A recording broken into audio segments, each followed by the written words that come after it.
Boa noite, gente. Eu sempre disse que eu não ia falar hoje, mas não tem jeito. Quem tiver pela primeira vez e não gostar de hoje da palestra, não deixe de vir, que a casa tem uns palestrantes bons. Mas a gente vai se esforçar. O texto do Evangelho que foi lido, vocês prestaram atenção que Jesus fala da vida futura. Toda a caminhada curta, bem breve mesmo, de pouco mais de 3 anos do Cristo entre nós. Digo entre nós porque muitos aqui, não tenham dúvida, poderiam estar lá. Uns atirando pedra, outros chorando a dor dele e outros com medo, fingindo que não o conheciam.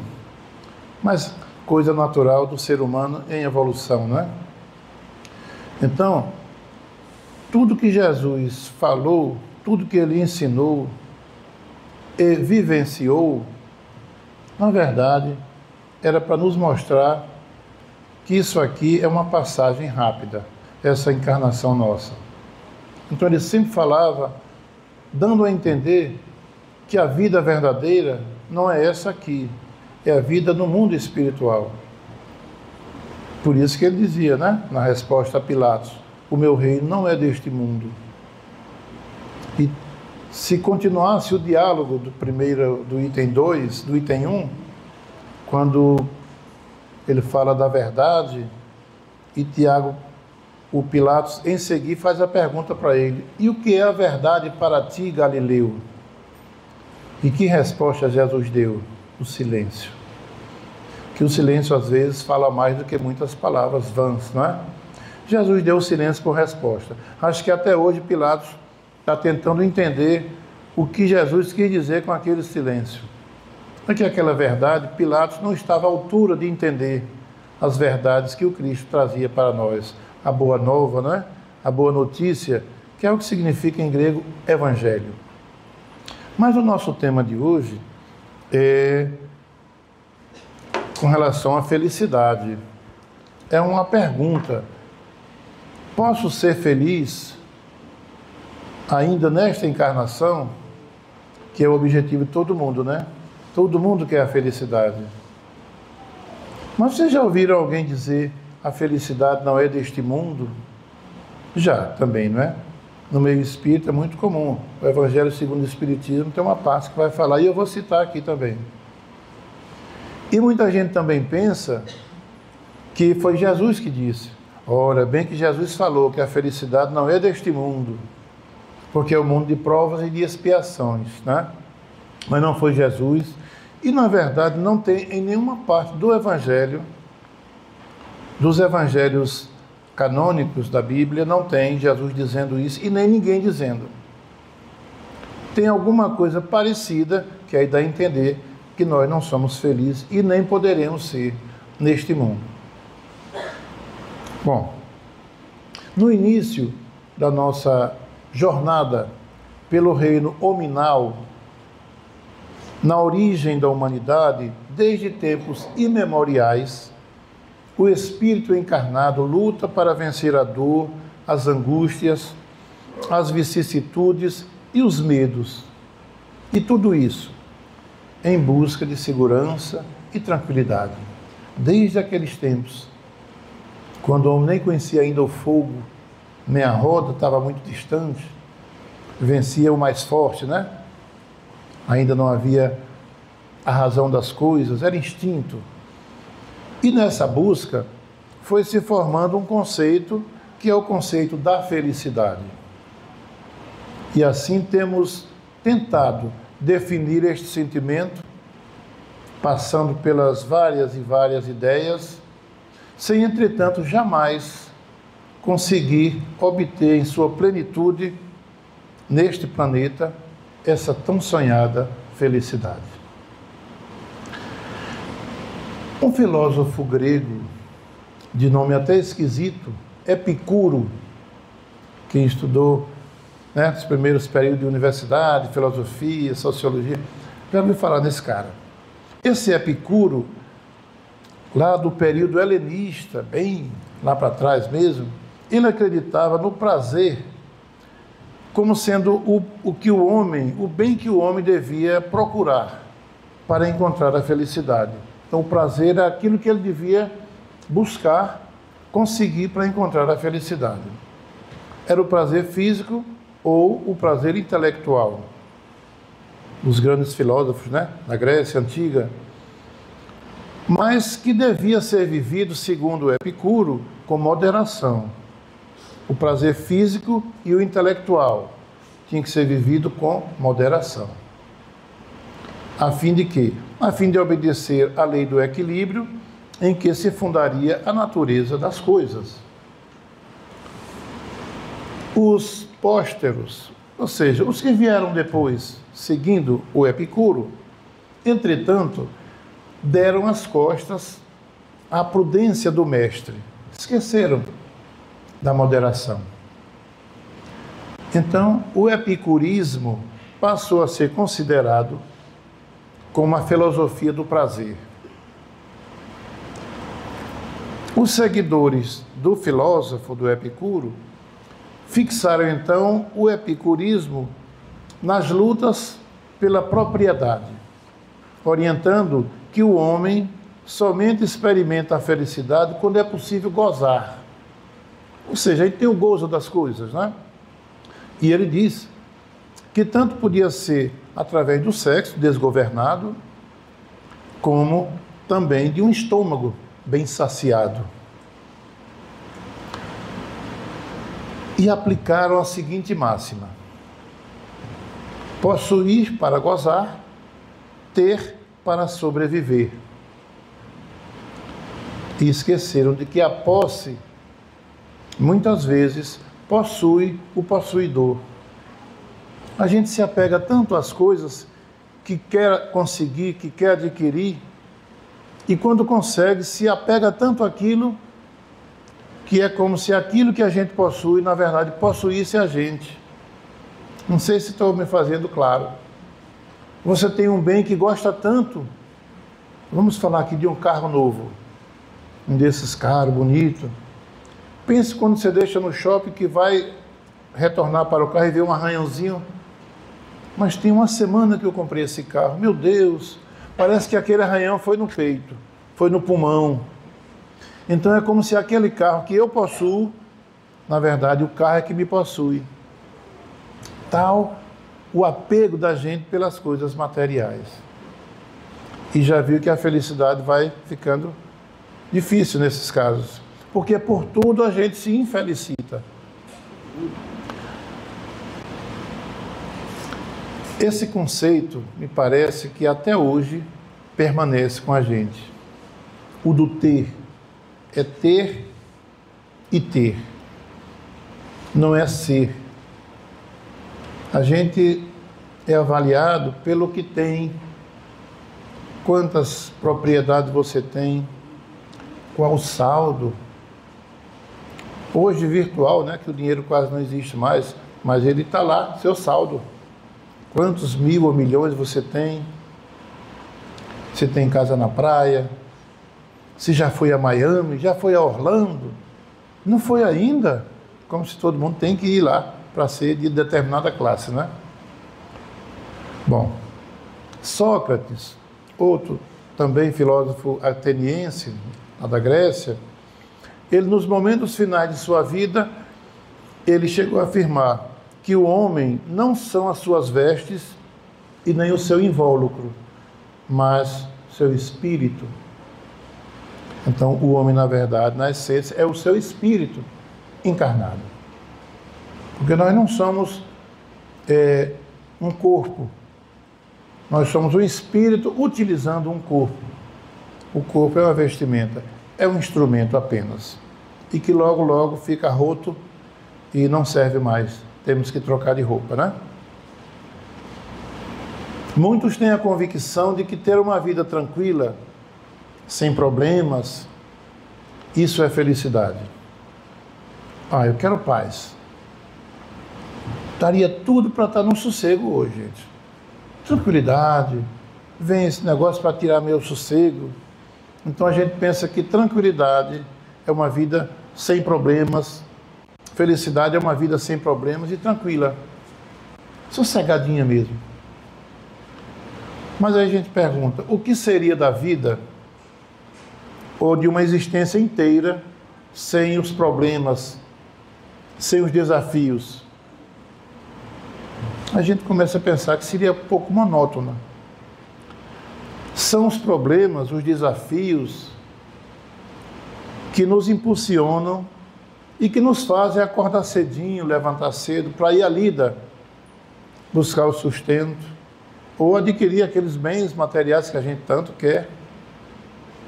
Então, tranquilidade em excesso paralisa as pessoas, desestimula o aprendizado, desestimula o progresso, a evolução. As dificuldades e os problemas têm uma função na vida da gente didática, ou melhor, tem uma função pedagógica mesmo. São os nossos grandes professores, são os problemas, as vicissitudes, os tropeços. Se eu nunca cair, eu não sei se eu tenho condições de me levantar, então eu preciso cair. Aí agora consegui me levantar. Logo não tem nenhum problema de locomoção motora, né? Então as coisas, quando a gente tem uma dor de cabeça, pelo menos sabe que tem cabeça. Levou uma topadinha naquele dedo pequenininho, que a gente chama o dedo mindinho do pé, que as topadas só vem nele, né? E a unha vai embora. A bom é que nasce sempre. Mas a gente reclama, às vezes reclama da pedra que botaram ali, e não reclama que eu esqueci de olhar a pedra. Vou xingar a pedra, né? Mas a gente lembra que tem dedo. Poxa, doeu. Tem gente que não tem o dedinho mais, não tem o pé. Então vê como é importante, e como a importância das coisas que a gente não dá quando tem, e que às vezes é necessário perdê-las para valorizá-las. Vivenciar a dor do outro, do nosso semelhante, é o que facilita a nossa compreensão. A expectativa de uma vida pacata e sem problemas, certamente, fatalmente, levaria a gente ao tédio, ao ócio, a uma vida sem sentido mesmo. Olha, tudo que eu quero tem, está tudo bom. E a gente começa a imaginar, e se um dia eu tiver tal problema que eu vi na pessoa, ou no menino, ou no velho, ou no jovem, como é que eu vou? Não sei. E já entra em pânico só imaginar se um dia aquilo vier a acontecer com ele. Tantos jovens suicidando-se de famílias abastadas, porque não sabem o que é dificuldade. Tudo que quer, tem. Tudo que quer é proporcionado de imediato, de acordo com o seu gosto. Ele não sabe o que é problema na vida. E um dia, quando não mais tem o papai ou a mamãe, ou Deus muda de mão a riqueza, ele aí sente aquela necessidade e vê que não sabe resolver um mínimo problema. Não sabe nem pedir por favor, nunca pediu. Não sabe nem pedir desculpa porque não era necessário. Os outros eram que pediam desculpa a ele.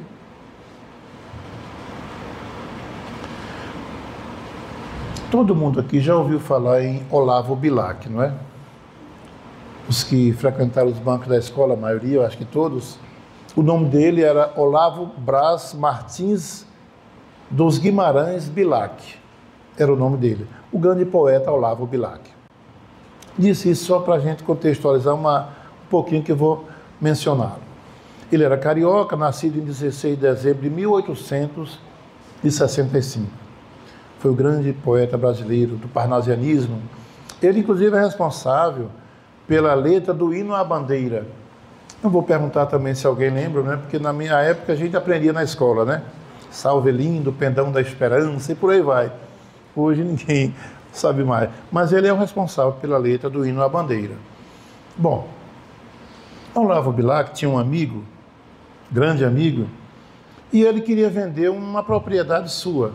Era um sítio muito bonito, inclusive Olavo Bilac frequentava nos finais de semana, sempre ia lá.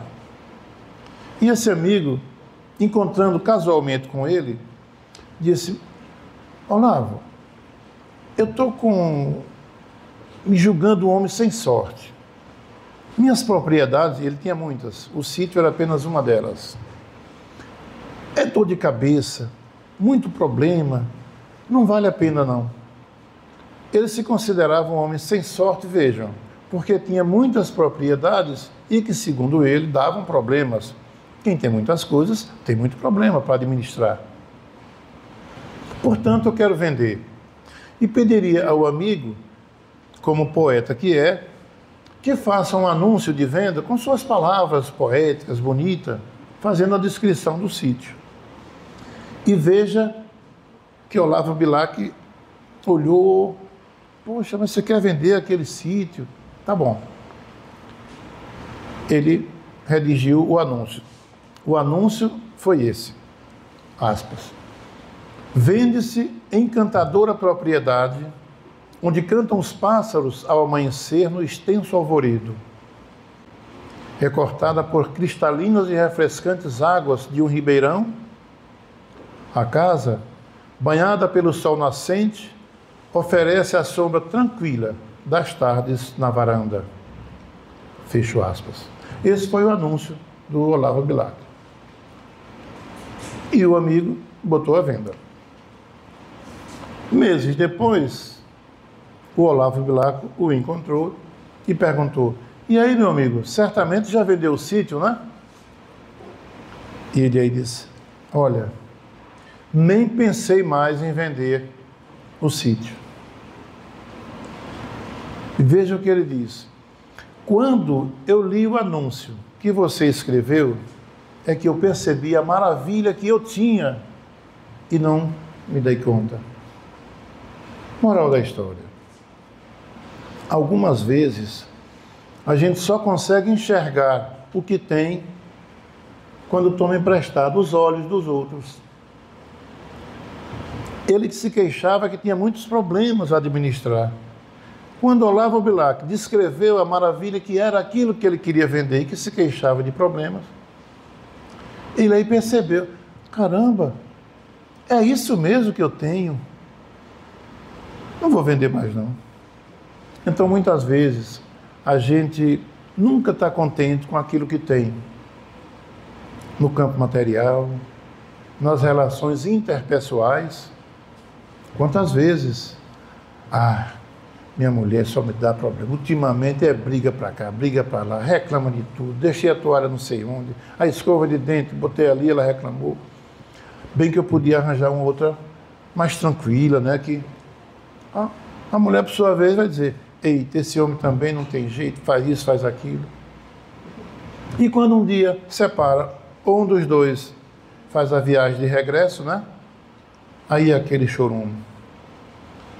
Porque aí a gente se dá conta daquilo que de fato tinha e não percebia.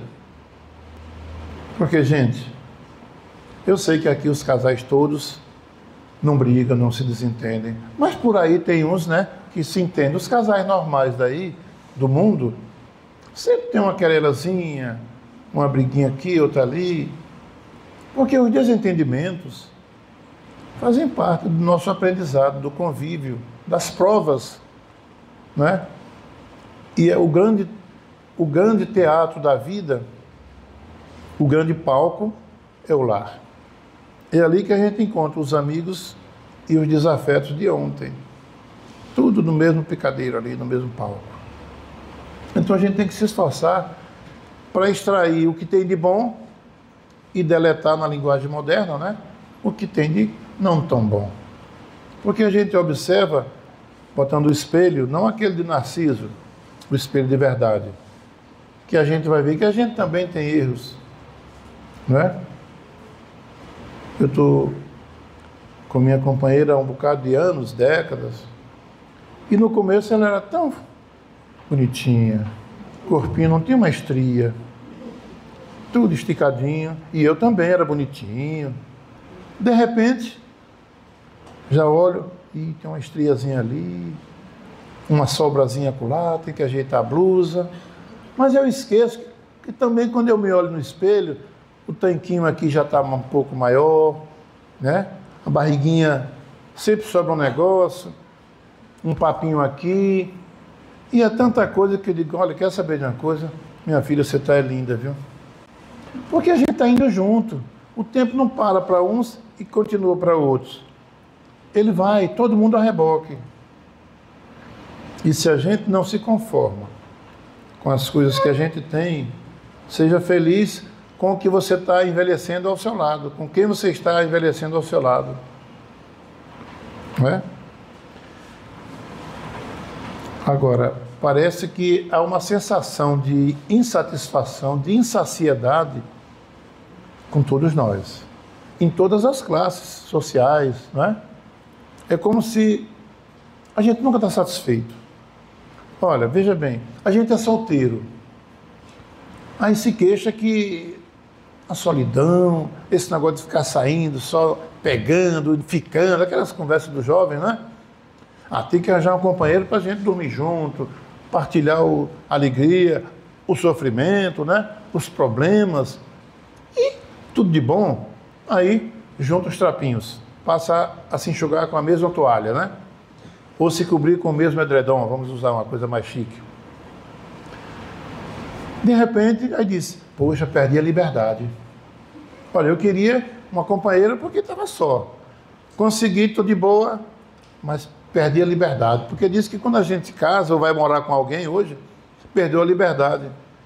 Mas que liberdade é essa que você quer? Eu continuo com a mesma liberdade. Eu não me sinto sem liberdade. A questão é o que você quer fazer com essa liberdade. Quer fazer coisinhas erradas, não é? Daqueles pulinhos ali e dizer que estava em reunião, não é? Se ligar hoje para o celular, está onde? A primeira pergunta, né? A mulher pergunta a primeira coisa, já é automático, né? Você está onde? E ele vai dizer, não, estou numa reunião com os amigos aqui, mas talvez demore um pouco. Se não estiver na reunião, ele disse que está, né? Então a gente tem que saber o que é que quer fazer com essa liberdade e entender que os direitos são iguais. O que eu quero fazer com a minha liberdade, o companheiro ou a companheira também quer fazer com a liberdade dela. Vamos ver o que ambos vão fazer. O bom é fazer coisas que ninguém precise dizer que está em reunião ou dizer que está no médico, né? Fui o médico e às vezes o endereço era outro. Então o bom é fazer as coisas que, como diz, quando chegar do outro lado, não se envergonhem de dizer eu fiz aquilo ou deixei de fazer aquilo. A gente está trabalhando e aí reclama que não tem tempo para nada. Aí se aposenta. Eita, tá uma vida de tédio, não tem o que fazer. Ah, daria tudo para voltar a ter uma ocupação. Sonhou a vida toda em se aposentar, veja. Agora reclama. Não é uma insatisfação geral? Compra um carro. Lutou, conseguiu aquele carro bacana. Tem um modelo novo que eu já vi na internet ali. Já estou pensando agora no outro. Mas eu nem fiz a primeira revisão do carro ainda. Mas já estou de olho naquele que lançou no mercado. E a casa? Você constrói uma casa. Faz um esforço, aqueles que, né? Faz um projeto com um arquiteto. Constrói a casa. Antes de mudar, ou ele ou ela... mas eu estou pensando bem que podia melhorar, fazer uma reforminha, chamar o arquiteto já para alterar o projeto e fazer uma reforma antes mesmo de mudar-se. Então a gente nunca está satisfeito plenamente. Mora aqui a vida toda. Ah, queria tanto morar no Rio de Janeiro, e eu que morei lá há algum tempo, eu sonhava em vir para a minha terra. E muitos que estão aqui sonham em morar no Rio de Janeiro. E quando está lá, daria tudo para voltar para aqui. Eu fazia isso. Graças a Deus vim, já tem muito tempo que eu voltei. Então, essa insatisfação, esse sentimento de vazio, de lacuna que existe entre nós, é porque nós estamos no mundo, que é um mundo de pessoas imperfeitas, de provas e de expiação. Logo, a felicidade ainda não é daqui. Então a gente tem que parar de pensar, olhar aquilo que nos falta e focar naquilo que a gente tem. Agora, vamos deixar de se preocupar com o que a gente acha que faz falta, que não tem ainda, ou com o que tem e acha que não está bom. Vamos focar no que a gente tem. Aí vamos descobrir valores que a gente só tem pelos olhos dos outros. Você não gosta da sua casa e chega alguém lá, gostando da sua casa, para essa varandinha pequena, mas é tão aconchegante, e você reclama que é apertada, que é não sei o quê, mas a visita gosta. O sobrinho, tio, gosto tanto de sua casa, queria morar aí. E o seu filho, pai, não gosto dessa casa. É um negócio. Bom, a vida, como dizia o compositor, é trem-bala. A vida é trem-bala. Então, a gente tem que refletir, precisa, aliás, refletir sobre o ponto de vista transcendental da vida. Porque aí a gente vai, talvez, compreender um pouco mais aquilo que a gente tão facilmente se insatisfaz, acha que não tem, que não está bom. Agora, o homem moderno, digo homem, é a espécie humana, gente. A mulher moderna também, né? Parece que perdeu o endereço de Deus. E nós, quando aportamos na Terra, aqui nesse planetinha, nós viemos com o endereço de Deus. Por quê? Disseram os espíritos, Allan Kardec, quando ele perguntou onde está escrita a lei de Deus, e eles disseram, na consciência. Portanto, quando a gente chega aqui, na feição de bebê, a gente já vem com as leis de Deus na nossa consciência. E de vez em quando a gente tem aquele insight, né? Brotando ali, que eu não devo fazer aquilo, que eu preciso fazer aquilo, que eu devo ajudar o outro, porque quando eu precisar eu quero que o outro me ajude. E às vezes ninguém me ensinou ainda. Mas são os flashes da lei de Deus que está em nossa consciência. Como o homem perdeu o endereço de Deus, parece que o nosso navegador, o GPS, o Waze, os navegadores, né? Perdeu o sinal, deu fora. E o homem não quer atualizar, não quer fazer um upgrade, uma atualização, reiniciar. E vai deixando. Por quê? Porque a tentação dos prazeres da matéria é muito forte, é gostosa. As coisas materiais, sexta-feira, o que é que se diz nas redes sociais? Sextou, orla, balada. Depois tem as consequências, né? Abortos, problemas com droga, confusão, bala perdida e etc. Então, os prazeres do mundo material são tentadores, mas são provas, né? Quando Jesus ensinou a oração dominical, lá no Sermão do Monte, segundo consta, a pedido de Simão Pedro, né? O velho Cefas, quando ele diz, não nos deixeis cair, completem, não nos deixeis cair quando em tentação, porque senão a gente está pedindo, Jesus estaria dizendo, não deixe cair em tentação. A tentação ela vai vir para todos nós. Quer ver uma coisa? Minha grande tentação, doce. Não posso ver um docinho de leite, aquele que fica aquelas bolinhas vermelhinhas, docinho de coco molinho, de comer de colher. E eu não posso mais comer açúcar. Nem estou com diabetes ainda.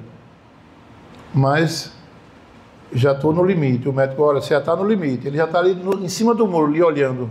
Mais 2 colheres de cocadinha, a diabetes lhe pega.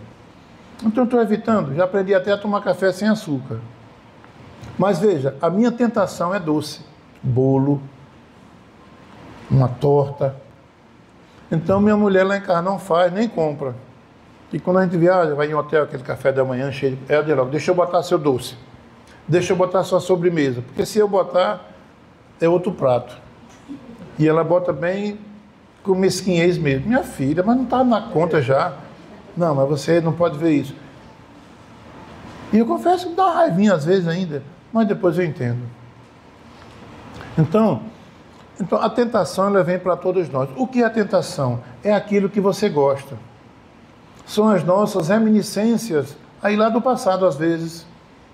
Não tem aquelas pessoas, homem, não pode ver uma mulher de sainha curta ou com uma roupinha mais sensual, que hoje está muito em moda. Não quer dizer que toda mulher que eu vejo de roupa sensual, eu tenho que ir lá e fazer um gracejo, ou fazer uma gracinha para ela, né? Nem o gracejo, nem a gracinha. Mas tem a viciação do sexo. Tem homens normais, como todos, héteros, que olham para as mulheres com um olhar normal. Se perguntar uma mulher bonita, eu não vou mentir, eu posso estar com a minha do lado. Muito bonita aquela mulher. É sensual? Muito. Eu não sou cego.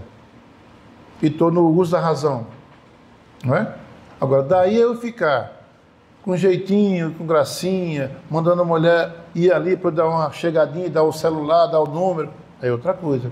Então tem as nossas viciações do sexo. E quem tem essa tendência, a tentação é ver uma mulher desse ou daquele jeito. A tentação do furto. Você não pode ver uma coisa fácil que dê uma vontade de pegar. E pode comprar às vezes. Tem até um nome, né? Quando eu caso a doença, né? Acho que é megalomania, alguma coisa assim. Cleptomania. Então, veja, as nossas tentações são aquilo de que a gente gosta. E lá no passado já caiu muito por essas tentações. Por isso que Jesus recomenda sabiamente em sua oração. A oração dominical é uma pérola, né? Não nos deixeis cair quando estivermos diante da tentação. Aí ele pede ao Pai, Pai, me dê forças para eu não cair. Né? Oração dominical não tem nada a ver com domingo, né? Dominical porque vem do latim, Dominus, Senhor. Então, oração do Senhor Jesus. Bom, mas afinal, podemos ou não podemos ser felizes nessa encarnação? Visitando o Novo Testamento da Bíblia cristã ou judaica, aliás, na judaica não tem, mas o Novo Testamento, no Sermão do Monte, eu sempre digo, Sermão do Monte, quem quiser ler, é também bom. Espírita pode ler a Bíblia, viu gente? Não pode dizer que a Bíblia é a palavra do Senhor e que é o nosso carro-chefe, mas pode ler porque é um repositório histórico muito bom. E o Novo Testamento está lá, e o Evangelho segundo o Espiritismo está cheio de coisas do Novo Testamento. Bom, visitando lá o Sermão do Monte, no Novo Testamento, vamos encontrar Jesus falando sobre a aventura, a felicidade daqueles que sofrem, dos que estão em aflição. Bem-aventurados os aflitos, né? E diz ainda que estes serão consolados. Então ele está dizendo em palavras agora fáceis, simples, que todos aqueles que sofrem serão felizes. Mas eu vou ser feliz por sofrer, Senhor? Vai. Porque ele está dizendo, você sofre e será consolado. E ele está dizendo também, falando sempre em vida futura, não há efeito sem causa. Todo sofrimento, se você buscar, tem uma causa. Não encontrei a causa agora, ela está no ontem, no passado. Muitas vezes no passado dessa existência, e outras vezes no passado, um pretérito mesmo de outra existência, de uma vida passada, de uma encarnação passada. O problema é que, quando Jesus afirma que nós somos felizes, bem-aventurados por sofrer, ele está dando uma demonstração de que aqui no mundo tudo é passageiro. Sofra resignadamente, ou sofra blasfemando, se rebelando contra o Criador, contra a divindade. É saber de que maneira você vai sofrer para ser consolado. Ninguém é feliz por estar sofrendo. Isso é masoquismo. Mas ele quer dizer que você entenda que aquele sofrimento tem uma razão de ser. Ele é pedagógico. Muitas vezes, a doença que a gente tanto pede a cura, ela é a própria cura de nossos males, muitas vezes do passado, que demos causa a alguém. Então, às vezes, a doença é a própria cura. Temos ainda Jesus dizendo, ainda no Sermão do Monte, no capítulo 5, verso 12 do Evangelho de Mateus. 5, 6 e 7, são os 3 capítulos do Evangelho de Mateus que ele encerra ali o Sermão do Monte. Ele diz, alegrai-vos e regozijai-vos, porque será grande a vossa recompensa nos céus. Olha ele falando aí, na vida futura. Nos céus é uma linguagem da ortodoxia bíblica, não é? Uma linguagem emblemática. Nos planos espirituais mais elevados, de acordo com o que você fizer aqui, de acordo com o seu hoje, será o seu amanhã. Diz que o homem deve viver no mundo, mas sem ser do mundo.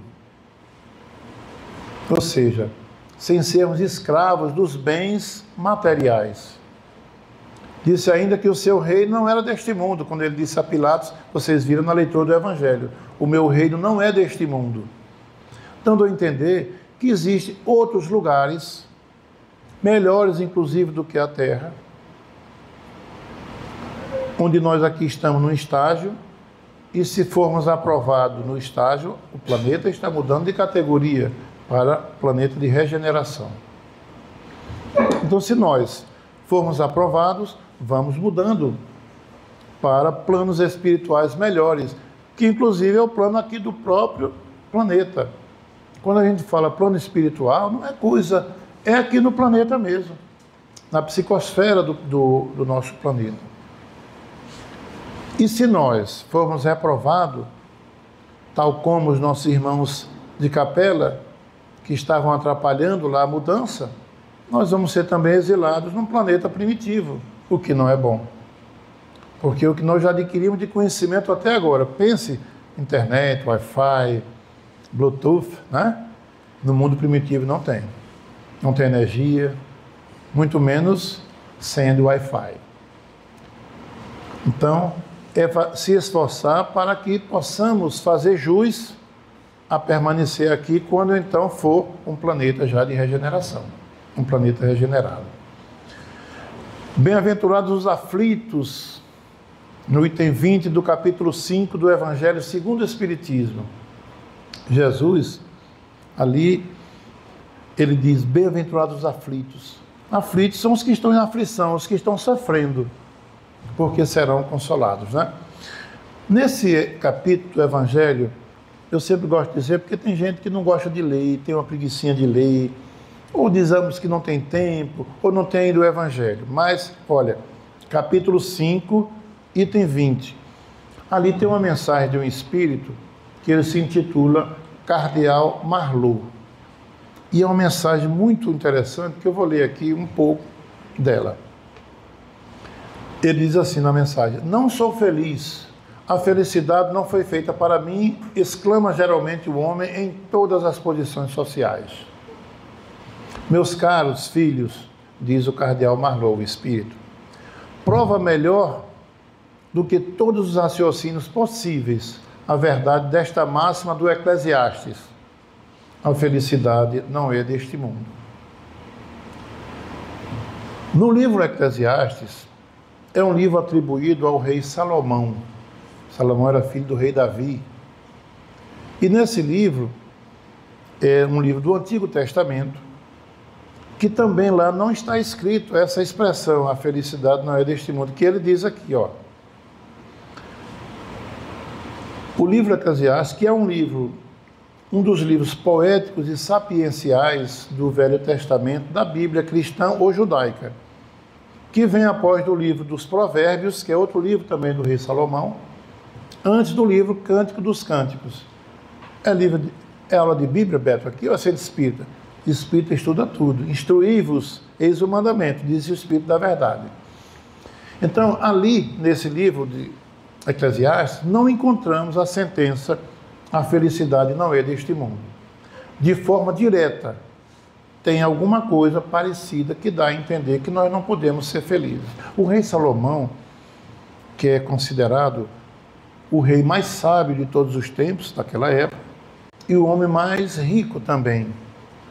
E ele dizia que mesmo com toda a riqueza, com todo o poder que ele tinha, com toda a sabedoria, ele não podia comprar duas coisas: a felicidade e a saúde. Ele podia pagar, exigir dos seus servos fazer isso, fazer aquilo, e todos fariam. Mas se ele tivesse doente, ele não poderia pagar um servo para sentir a sua dor, porque esta só ele poderia sentir. Aí ele diz: Com outras palavras, que não é possível ser feliz plenamente neste planeta. E continua a mensagem do cardeal Marlot. Temos Salomão ali criticando as ilusões que determinado sistema de sociedade apresenta como um ideal, que é a riqueza, o poder, ciência, prazeres, status social, etc.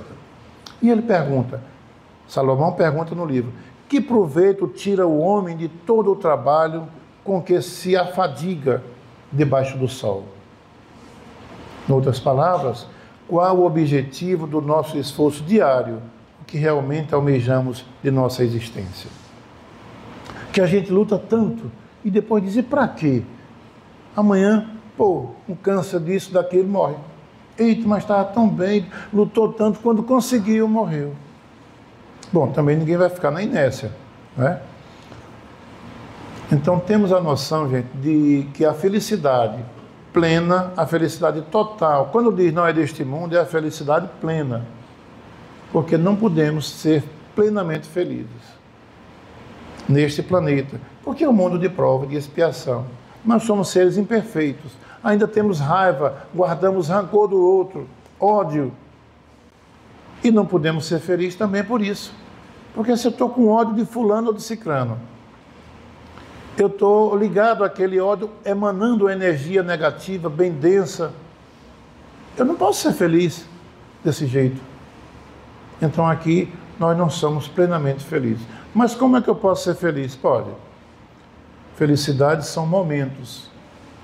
À medida do que eu conseguir angariar em termos de evolução, eu sou feliz na justa proporção da minha evolução, do meu progresso. Vocês já perceberam? Eu não acredito aqui que ninguém conheça uma família que diga assim, todo mundo ali é feliz. Ah, aquela família tem o casal e mais 5 filhos. Olha, 4 filhos excelentes, um casal amoroso, mas tem um, meu Deus, eita, é a ovelha negra, a gente diz, né? Na nossa família, vamos cada um olhar para a sua agora. Todos sabem que não tem ovelha, não pode dizer também negra, né? Ovelha afrodescendente, mas sempre tem aquele que é o calcanhar de Aquiles da família. Todos têm na sua família alguém que possa dizer, esse é o desequilíbrio. Quando ele chega, a gente tem que ficar com cuidado, senão é um problema.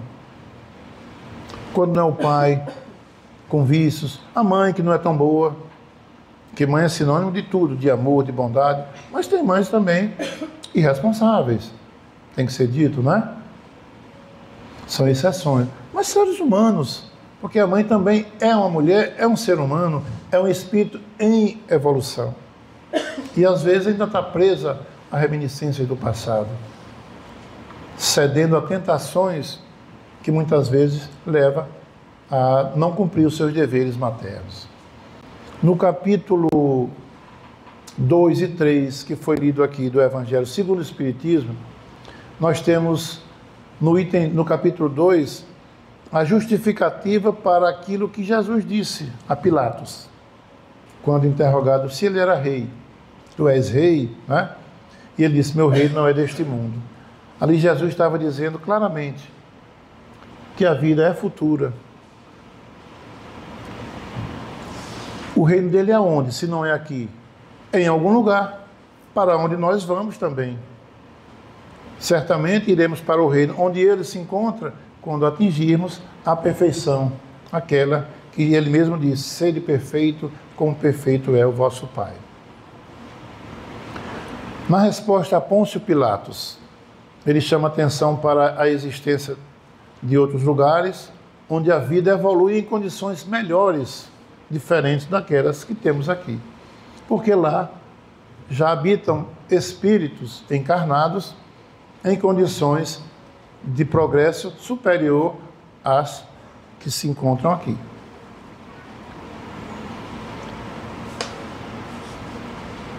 O saudoso escritor espírita Richard Simonetti, ele tem um livro, o livro é Uma Razão para Viver, o nome do livro. Livrinho fininho. E ele vai dizer nesse livro que a felicidade não é uma estação na viagem da existência, A felicidade é uma maneira de viver. Eu achei bacana essa perícope dele. A felicidade não é uma estação na viagem da existência, é uma maneira de viver. E temos todos a felicidade dentro de nós. O problema é que a gente também não encontra a felicidade por uma razão. A gente sempre procura no endereço errado. Por exemplo, quantas pessoas você vê quando um casal se separa, às vezes um se suicida, porque a vida acabou sem ela ou sem ele. Porque a gente procura a felicidade no outro e não vai encontrar. A minha mulher, por exemplo, que eu amo muito, eu não posso atribuir a ela a responsabilidade pela minha felicidade. Ela só pode fazer uma pessoa feliz, ela mesma.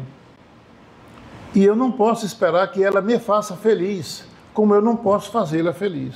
Agora, porque então tem um clima relativo de felicidade, porque a felicidade plena também não existe lá em casa. Em casa nenhuma eu acho que existe.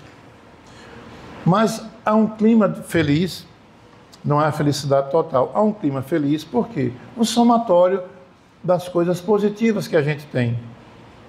Ela tem coisas negativas, eu também tenho, e essas eu não vou ficar querendo ver toda hora, nem as minhas e nem a dela, porque senão a gente vai só.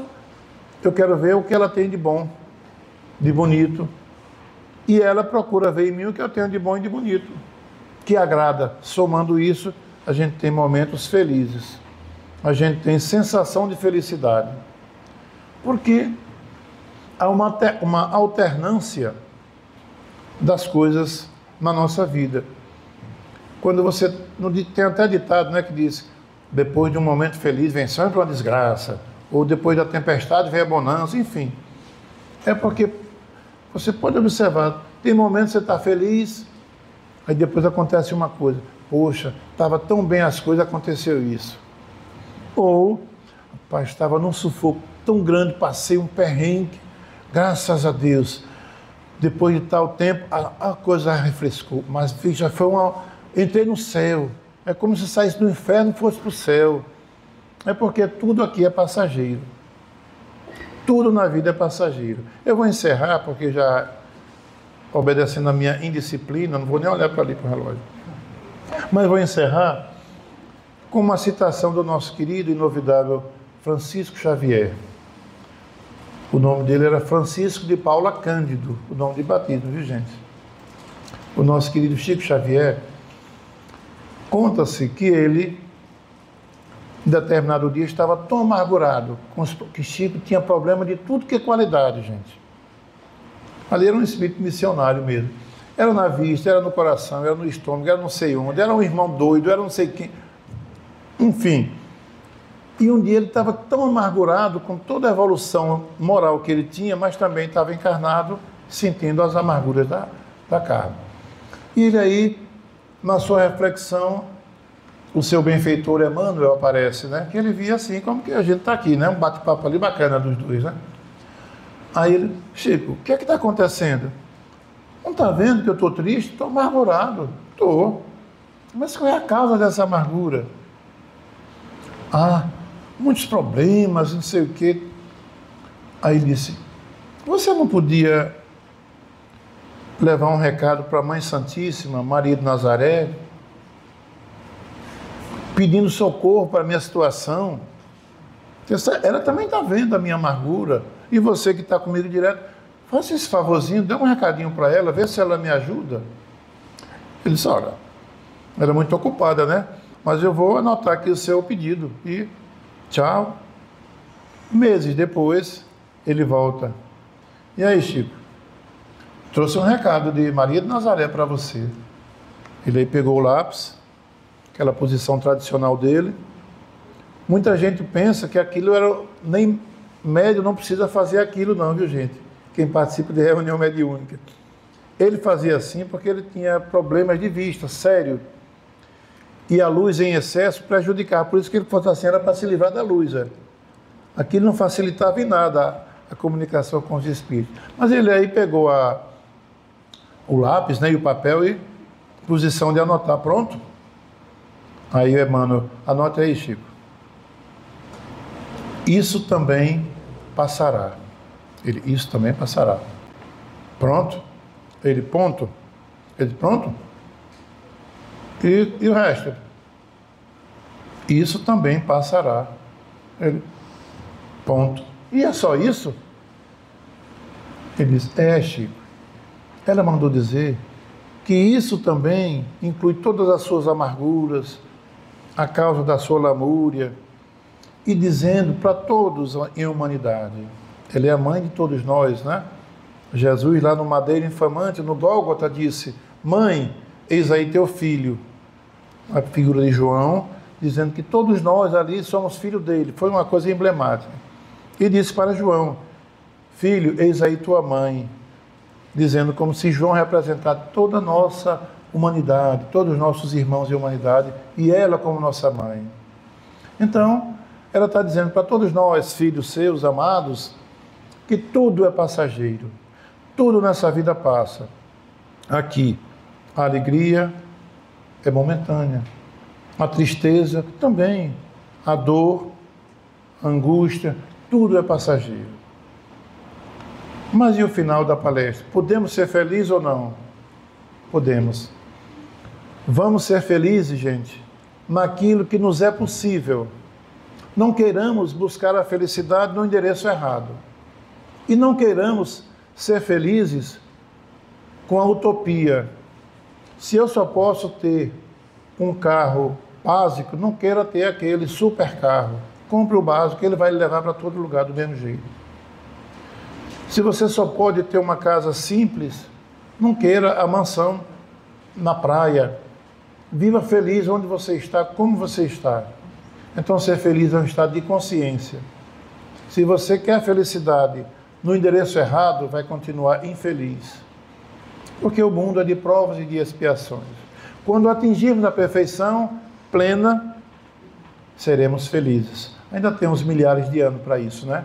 Somente quando estivermos como espírito puro, esse é pleno. E seremos, né? Jesus afirmou. Se ele afirmou, eu não tenho por que duvidar. Gente, que a paz de Jesus envolva todos vocês. Deus abençoe a todos. Muito obrigado e até a próxima.